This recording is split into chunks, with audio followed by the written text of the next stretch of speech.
ஒரு விசை கூட தலைகளை தாழ்த்தி ஜெபிப்போமா? இயேசுவே, இந்த நாளிலும் கூட கர்த்தாவே, உடைய சிலுவையினுடைய பாடுகளின் ஐக்கியத்தை நாங்கள் அறிந்து கொள்ள வந்திருக்கிறோம் ஆண்டவரே. இயேசுவே, நாங்கள் யாரும் நிர்விசாரத்தோடு இராதபடிக்கு ஆண்டவரே, மாம்சத்தினுடைய சிந்தனைகளை இயேசுவின் நாமத்தினால் இந்த நாளை நாங்கள் அதமாக்குறோம் ஆண்டவரே. ஆவிக்குரிய சிந்தனைகளை எங்களுக்கு தந்தரல வேண்டுமாறு ஜெபிக்கிறோம் ஆண்டவரே. யாரும் இங்கும் அங்கும் எழுந்து போகாதபடிக்கு ஆண்டவரே, கர்த்தருக்கு பயப்படுகிற பயத்தையும் கனத்தையும் நாங்கள் அவர்களுக்கு செலுத்தும்படியாக கர்த்தர் நீர் எங்களுக்கு உதவி செய்தல்ல வேண்டுமாறு ஜெபிக்கிறோம் ஆண்டவரே. இயேசுவே, நீர் மாத்திரம் பெருக வேண்டும், நாங்கள் சிறுக வேண்டும் ஆண்டவரே. உடைய வாயின் வார்த்தைகளும் உங்களுடைய இருதயத்தின் தியானமும் உங்களுடைய சமூகத்திலே பிரீதியாக இருக்க கர்த்தர் நீர் எங்களுக்கு உதவி செய்தல்ல வேண்டுமாறு இன்ப கர்த்தர் இயேசு கிறிஸ்துவின் நாமத்தினாலே வேண்டிக் கொள்கிறோம் பிதாவே. Amen, amen. Praise lord. இந்த நாளிலும் கூட ஆண்டவர் சிலுவையில் தொங்கின 7 வார்த்தைகளை பேசும்படியாக நாம் தியானிக்கும்படியாக வந்திருக்கிறோம். கர்த்தர் பெரியவர். கர்த்தர் எல்லா வானத்தையும் பூமியும் படைத்த தேவன். எவ்வளவு விதமான வார்த்தைகளை நம் மத்தியிலே உலகத்திலே வாழ்ந்தபோது பேசின போது கூட, ஆனால் சிலுவையில் பேசின வார்த்தைகளை இந்த நாளில் நாம் தியானிக்க வந்திருக்கிறோம். நமக்காக நம்முடைய சிலுவையிலே வெற்றி சிறக்கும்படியாக. சிலுவை என்பது பாரமானது. சிலுவை என்பது பார்த்தீங்கன்னா பாரம் நிறைந்தது, சாபம் நிறைந்தது. ஆனால் அந்த சிலுவையிலே கர்த்தர் நமக்கு ஒரு விடுதலையை கொடுத்திருக்கிறார், ஒரு வெற்றியை கொடுத்திருக்கிறார்.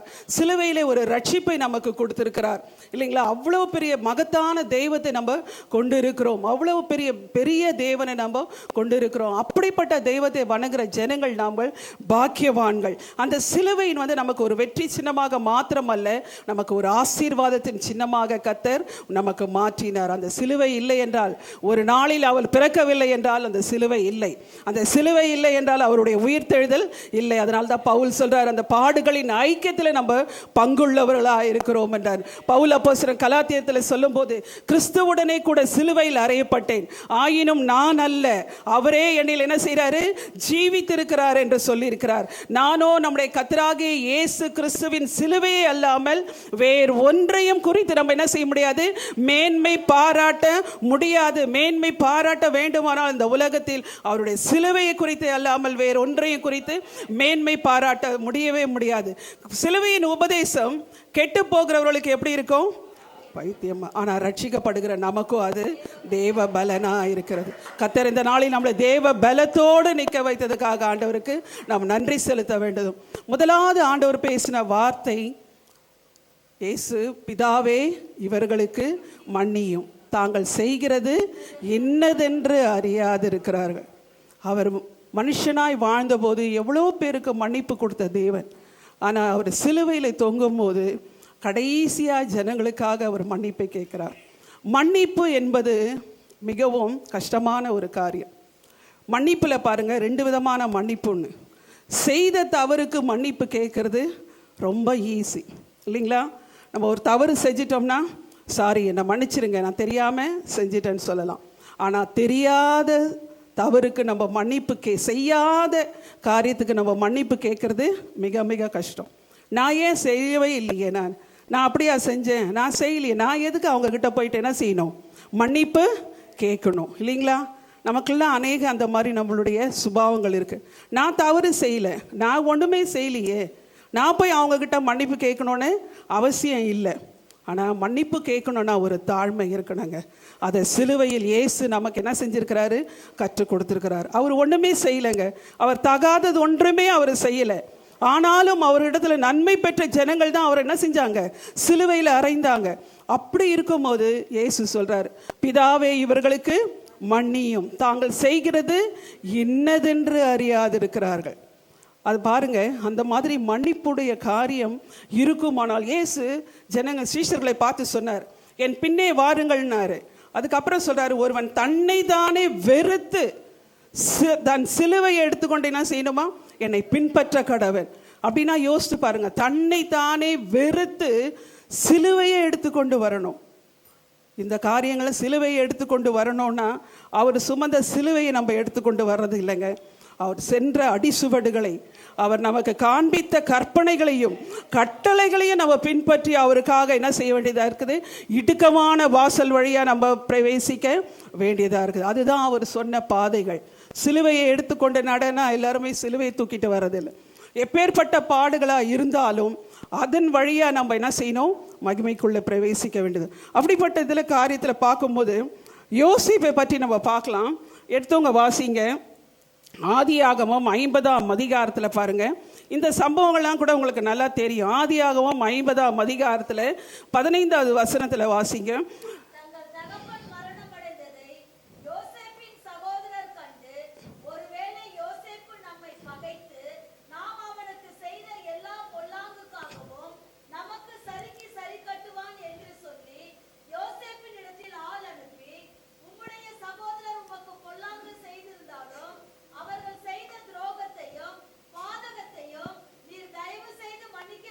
ஆமென். தயவு செய்து நீர் என்ன செய்யணும், மன்னிக்கணும். யோசேப்பு கூட பாருங்க, தகாதது ஒன்றையும் அவர் என்ன செய்யல, தவறு செய்யல. ஆனா அவருடைய சகோதரர்களாலே அவர் என்ன பண்ணப்பட்டாரு, அவரு பலவிதமான பாடுகள் உபத்திரவங்கள் வழியாக கடந்து வர வேண்டியதா இருந்தது. யோசேப்பு தகப்பன் நேசித்ததுனால அவர் சொன்ன அந்த கணவன் நிமித்தமாக யோசேப்புக்கு வந்த உபத்திரவங்கள் மிகவும் பெரியதாக இருந்தது. அவர் என்ன செஞ்சாங்க, அவரை நேசித்த மக்கள் ஜனங்கள் அவருடைய சகோதரர்கள் அவரை வெறுக்க ஆரம்பித்தார்கள், அவரை குழியில் போட்டார்கள். அதுக்கப்புறமா இஸ்மவேலருக்கு அவர் இடத்துல என்ன செஞ்சாங்க, அவங்க விற்று போட்டார்கள். ஆனால் யோசேப்பு ஒன்றுமே செய்யலைங்க. யோசேப்பு எந்த காரியத்தையும் செய்யல.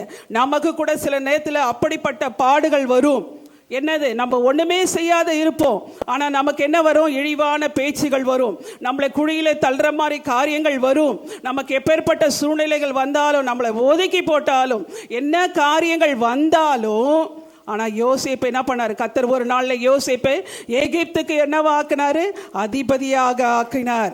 அப்படி அதிபதியாக ஆக்கி இருக்கும்போது யாக்கோபு மரணம் அடைந்த போது உடனே அவங்க சகோதரர்களுக்கெல்லாம் என்ன ஆயிடுச்சு, நம்ம யோசேப்புக்கு துரோகம் செஞ்சோம் இல்லையா, ஒருவேளை அந்த துரோகத்தினாலே யோசேப்பு நம்மளை கரம் வைத்து நம்மளை ஒருவேளை அவர் என்ன செய்யலாம், தண்டிக்கலாம் அப்படின்னு நினைக்கும் போது அவங்க என்ன சொல்றாரு, நீர் துரோகத்தையும் பாதகத்தையும் 16வது வசனத்தில் நீர் தயவு செய்து மன்னிக்க வேண்டும். என்ன ஒரு அருமையான ஸ்டேட்மெண்ட் பாருங்க. நமக்கு விரோதமாக எத்தனையோ பேர்கள் எழும்பினாலும், நம்மளை கீழே தள்ளணும்னு நினைச்சாலும், நம்மளை ஒதுக்கி விட்டாலும், நம்ம செய்யாத காரியத்துக்காக நம்ம நிந்தனைகள் அனுபவித்தாலும், ஒரு நாளில் அந்த பாடுகள் வழியாக நம்மளை என்ன செய்ய முடியும், உயர்த்த முடியும். அந்த நேரத்தில் நம்ம அவங்கள மன்னிக்க முடியுமா, நம்ம உயர்ந்த நிலையில் இருக்கிறோன்னு வச்சுக்கோங்களேன். நமக்கு கீழானவங்க நம்மளை என்ன பண்ணாங்க, விழ தள்ளினாங்க, நம்மளை எல்லா விதமான காரியங்களும் நமக்கு உபத்திரவங்கள் கொடுத்தாங்க, விற்று போட்டாங்க யோசேப்பை.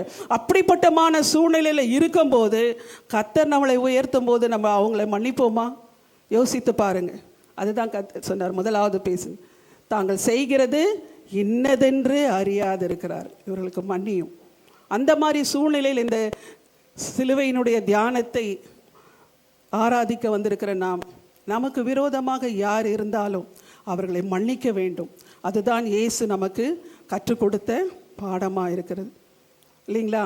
அந்த மாதிரி இருக்கும்போது எவ்வளோதான் நமக்கு உபத்திரங்கள் கொடுக்கட்டும், நம்மளை எவ்வளோதான் என்ன விதமான காரியங்கள் நயவஜமாக கூட பேசிட்டோம், யார்கிட்ட சொல்கிறாங்க, யாக்கோப்புக்கிட்டே சொல்கிறாங்க, நீர் நேசித்த மகன் பாருங்க இறந்து போயிட்டான், அவருடைய ட்ரெஸ் எல்லாம் இருக்குதுன்னு சொல்லிட்டு என்ன செய்கிறாங்க, பொய் சொல்கிறாங்க, எல்லாம் சொல்கிறாங்க. ஆனாலும் பாருங்க, அந்த யோசேப்பு எவ்வளோ விதமான சிறைச்சாலையில் உபத்திரப்பட்டார், தேவையில்லாத அவர் மேலே ஒரு பழி வந்தது, எல்லா காரியத்திலும் கூட உயர்ந்து இருக்கும்போது யோசேப்பு, அந்த வசனம் வரும், யோசேப்பு மிகவும் அழுதான்.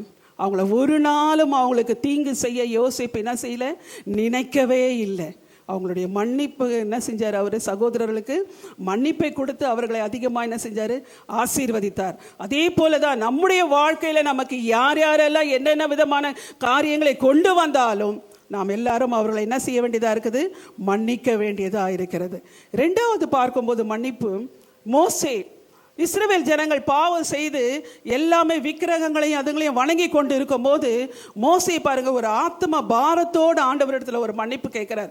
என்ன கேட்கிறார் தெரியுங்களா, ஆண்டவர் என்ன சொல்றாரு, கர்த்தர் அந்த பிள்ளைகள் அந்த இஸ்ரவேல் ஜனங்களை அழிக்கணும்னு நினைக்கும் போது மோசே திறப்பில் என்ன சொல்றாருன்னா, கர்த்தாவே அவங்களை நீர் அழித்தீரனால் என் பேர் உடைய ஜீவ புஸ்தகத்திலிருந்து என்ன செய்யணும், நீ கிறுக்கி போடும். அவங்கள என்ன செய்யும், ஒரு விசை கூட மன்னியும்.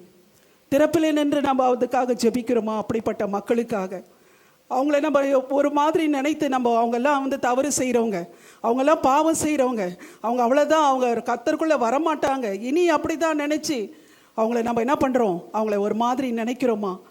அவங்களுக்காக நம்ம பாரப்பட வேண்டியதாக இருக்குது.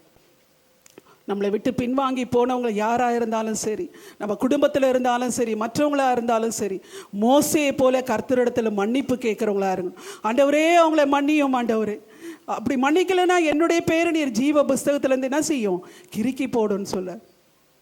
இந்த நாளில் செய்யாத காரியத்துக்காக யோசேப்பு என்ன பண்ணார், தண்டனைகளை அனுபவித்தார். மோசே வந்து ஆண்டவரிடத்தில் ஜனங்களுக்காக மன்னிப்பை கோரினார். நம்ம எப்படி இருக்கிறோங்க, நம்முடைய சூழ்நிலையில் நம்ம எப்படி வாழறோம், நம்ம மன்னிக்கிறோமா மற்றவர்களை மன்னிக்கிற?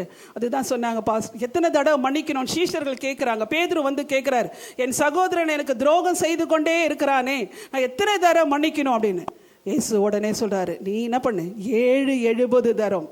ஒரு நாளைக்கு அந்த வசனத்தை படித்து பாடுங்க, ஒரு நாளில் வந்து என்ன செய்யணுமா, 7 தரம் மன்னிக்கணுமா.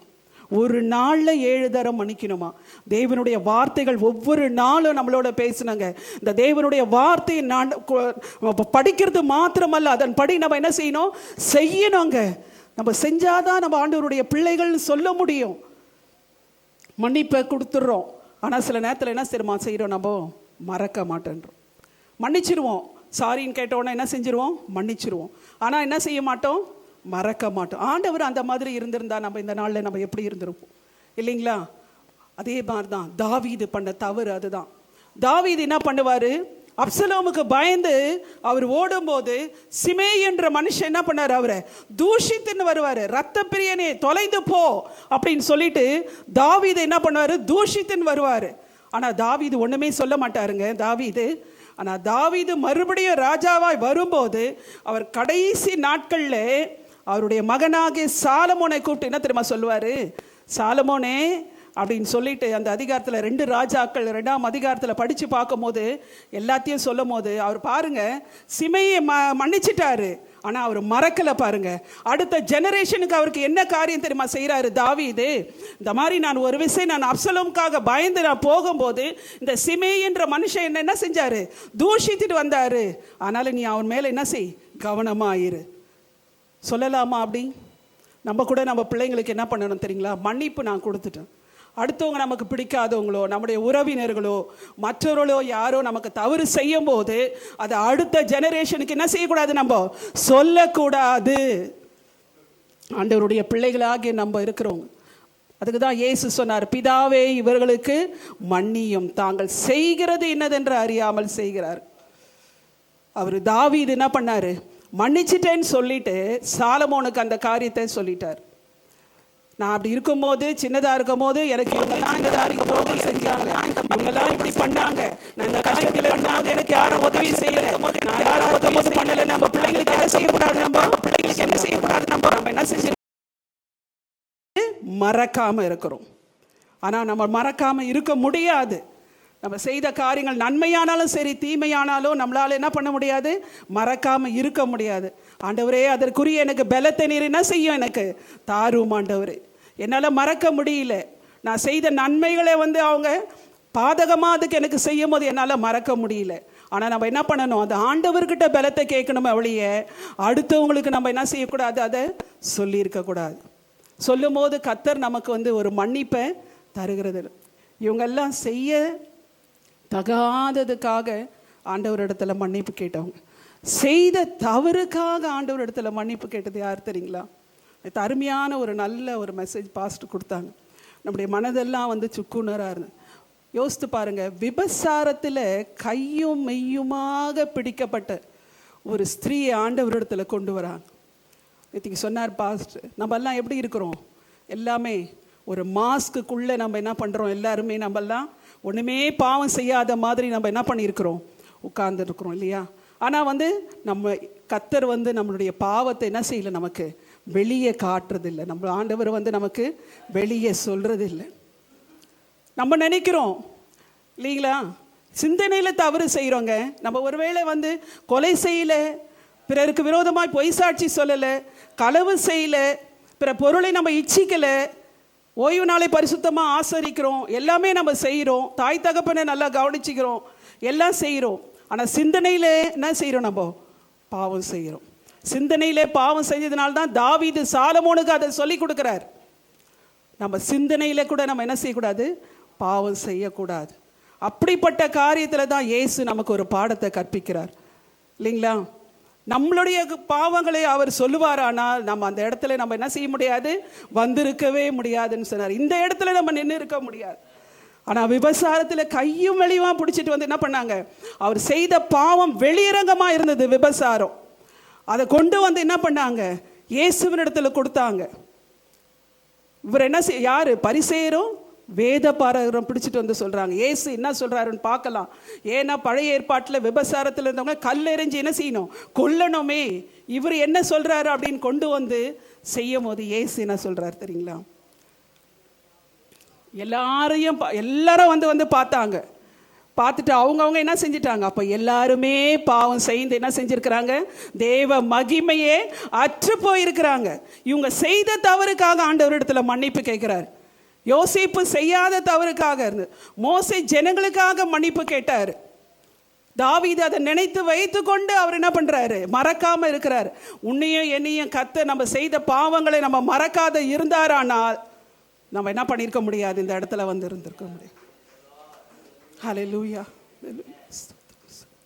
அப்போ இயேசு சொல்றாரு, நானும் எழுந்து உடனே இயேசு நிமிர்ந்து பார்த்து அன்பான அந்த பார்வையில் பார்த்த உடனே அந்த விபசார ஸ்திரீ என்ன செய்கிறார்?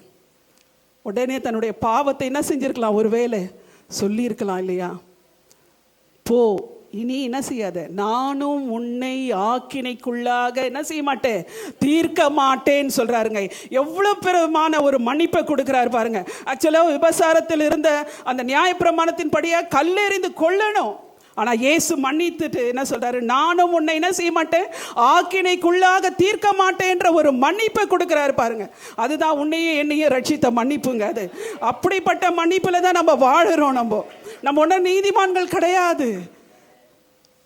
நம்மளும் என்ன பண்ணுறோம்? மாஸ்க்குள்ள எல்லாருமே என்ன பண்ணுறோம்? எல்லாருமே ஆண்டவருக்கு விரோதமாக நம்ம என்ன பண்ணியிருக்கிறோம்? பாவம் செய்து கொடு. நம்மில் பாவம் இல்லை என்று போனால் நம்மை நாமே என்ன செய்வோம்? நம்ம வஞ்சிக்கிறவர்களாய் காணப்படும். நம்ம இடத்துல பாவம் இல்லைன்னு நம்ம சொன்னோமானால் நம்ம வஞ்சிக்கிறவர்களாக இருப்போம். ஆண்டவர் நம்மளை ஸ்கேன் பண்ணி பார்த்தார்னா நம்முடைய நிலைமை என்னவா இருக்கும்னு யோசித்து பாருங்க. சிலுவையினுடைய பாடுகளின் ஐக்கியத்தையும் சிலுவையில் இயேசு பேசின வார்த்தைகளையும் நமக்கு ஒருவேளை மனப்பாடலாம் தெரியலாம். ஆனால் அதன்படி நம்ம நடக்கிறோமா? ஒரே ஒரு அடிச்சுவடையாவது நம்ம பின்பற்றுறோமா? அப்படிப்பட்ட காரியத்தில் இருக்கிறோமா? அன்பான அழகான நல்ல ஒரு பந்தியை நம்மளுக்கு ஆயத்தப்படுத்தி வைத்திருந்தாங்க. ஆயத்தப்படுத்தணும். பந்தியில் ஆயத்தப்படுத்தி சாப்பிட்டது அதோட போயிடக்கூடாதுங்க. அது பிரயோஜனம் இல்லாமல் போயிடும். ஆனால் அதுக்கேற்ற வழியில் நம்ம நடக்கணும் இல்லையா? அட்லீஸ்ட் ஒன்றுதுலையாவது நம்ம என்ன செய்யணும்? முன்னேறி ஆண்டவருக்காக ப்ரோக்ரெசிவாக நம்ம வர வேண்டியது அவசியமாக இருக்கிறதே. அதுதானே கிறிஸ்தவர்களுடைய வாழ்க்கை. அதுதானே கிறிஸ்தவ. நம்ம ஆண்டவர் வரும்போது நம்ம எதிர்கொண்டு போவோம்னு எப்படி சொல்ல முடியும்? ஒரு சின்ன ஒரு ஆண்டவர் இடத்துல ஒரு மன்னிப்பை கூட கேட்க முடியலன்னா, நாங்கள் எல்லாம் நீதிமான்கள் தான், நாங்கள் எல்லாம் நீதிமான்களாக இருக்கிறோம், நமக்கு என்ன வேண்டியதில்லை, எதுவுமே வேண்டியதில்லை, அவங்கள பார்க்கல நான் நீதிமான், அவங்கள பார்க்கல நான் நீதிமான், நான் எதுக்கு ஆண்டவர் இடத்துல என்ன செய்யணும்? மன்னிப்பு கேட்கணும். அப்படிப்பட்ட இடத்துல நம்ம ஒரு வேளை இருப்போமானால் இந்த நாளில் நம்மளை நாம என்ன செய்ய வேண்டியதாக இருக்குது? தாழ்த்த வேண்டியதாக இருக்குது. அடுத்தது ஒன்று பார்ப்போம். இளைய மகன். நல்லா தெரியும், இளைய மகன் எல்லா காரியத்தையும் ஐஸ்வர்யத்தையும் தகப்பனுக்கு விரோதமாக என்ன பண்ணாரு? லூக்கால 15ஆம் அதிகாரத்தில் வாசிக்கலாம். எல்லாவற்றையும் என்ன செஞ்சாரு? தகப்பனுக்கு அவர் என்ன பண்ணார்? தூர தேசத்துக்கு போயிட்டு அவருடைய தகப்பனுக்கு விரோதமாய் காரியங்களை எல்லாம் செஞ்சிட்டு இருந்தார். ஆஸ்திகளை எல்லாம் செலவழித்தார். துன்மார்க்கமாய் வாழ்ந்தார். தகப்பனுக்கு பிரியமில்லாத காரியத்தை செய்தார் அந்த இளைய மகன். ஆஸ்திகள் எல்லாம் செலவழிந்த பின்பு அப்பதான் யோசிக்கிறாரு. என்ன யோசிக்கிறாரு? ஐயோ, என்னுடைய தகப்பனிடத்துல என்ன இருக்கு? இப்படிப்பட்டதான வேலைக்காரர்கள், எல்லா விதமான காரியங்கள் இருக்கேன்னு யோசிக்கிறார். அன்பான தேவ ஜனமே, நம்ம இந்த நாளிலே ஆண்டவரை விட்டு ஒருவேளை பிரியமில்லாத காரியத்துக்குனால நம்ம தூரம் போயிருப்போமானால் இந்த நாளிலே ஆண்டவரிடத்துல மன்னிப்பு கேளுங்க.